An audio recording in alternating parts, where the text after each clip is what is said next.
नमस्कार।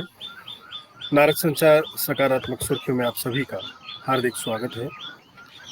रोज की तरह हमारे सकारात्मक सुर्खियों में पिछले 1 साल से हम हर रोज दिन के इतिहास और समाचारों की ऐसी सुर्खियां आपके सम्मुख प्रस्तुत करते हैं जिनसे आपको जीवन के प्रति एक सकारात्मक दृष्टिकोण मिले। इसी प्रयास में हमारा भी ज्ञानवर्धन होता है और इसी क्रम में आज हिंदू पंचांग के अनुसार विक्रम संवत 2078 बैसाख माह के कृष्ण पक्ष की एकादशी तिथि है और दिन शुक्रवार है। ग्रेगोरियन कैलेंडर के अनुसार आज 7 मई है और आज के इतिहास में हर दिन की तरह समाज के विशेष व्यक्तियों का नाम जुड़ा है जिन्होंने समय की गति को पहचाना और अपने जीवन के प्रति सदैव सकारात्मक रहे। आज नोबेल पुरस्कार प्राप्त बंगला कवि रविंद्रनाथ ठाकुर की जन्मतिथि है। उन्हें गुरुदेव के नाम से जाना जाता है। वे बंगला साहित्य के माध्यम से भारतीय सांस्कृतिक चेतना में नई जान फूंकने वाले युग दृष्टा थे।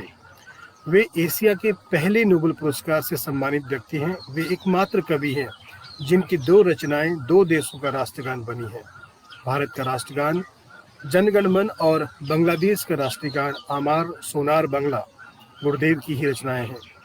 देश उनके सम्मान में हर वर्ष रविंद्र जयंती मनाता है और संस्कृत के विद्वान और प्राच्य विद्या विशारद पांडुरंग वामन काणे की आज जन्मतिथि है, जिन्हें 1963 में भारत रत्न से सम्मानित किया गया। भारत सरकार की ओर से पांडुरंग वामन काणे को महामहु उपाध्याय की उपाधि से विभूषित किया गया था और भारतीय संस्कृति पर आपकी अंग्रेजी में लिखित अनेकों कृतियां हैं। साथ ही अल्लूरी सीताराम राजू की आज पुण्यतिथि है। सीताराम राजू दक्षिण भारत के महान स्वतंत्रता सेनानी थे।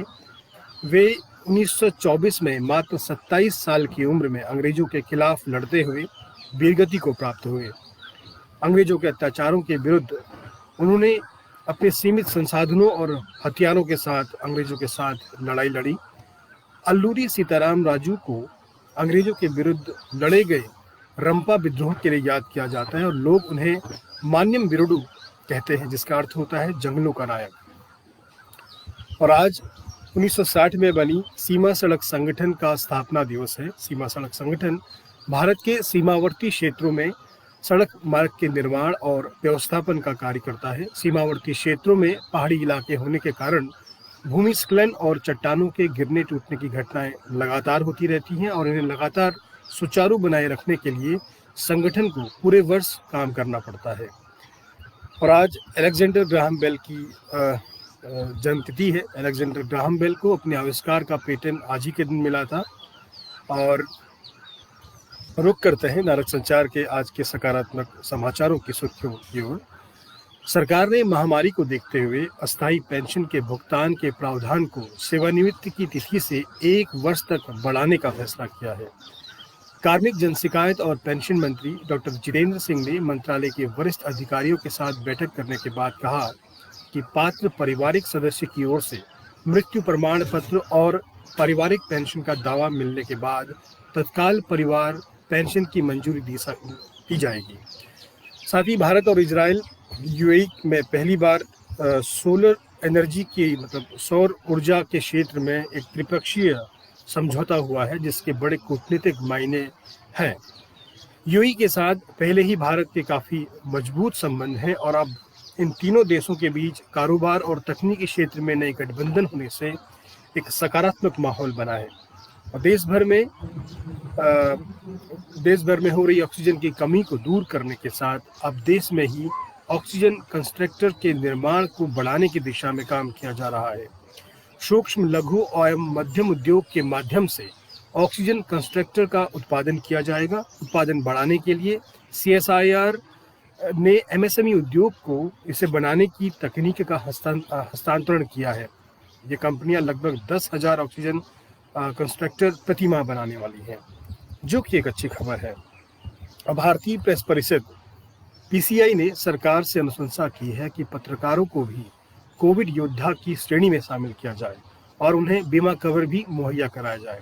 PCI के एक बयान में कहा गया है कि ओडिशा, बिहार और मध्य प्रदेश की सरकारों ने पत्रकारों को महामारी की इस स्थिति में उनके कड़े परिश्रम के कारण अग्रिम मोर्चे का कर्मी माना है और उन्हें वित्तीय सहयोग दिया है।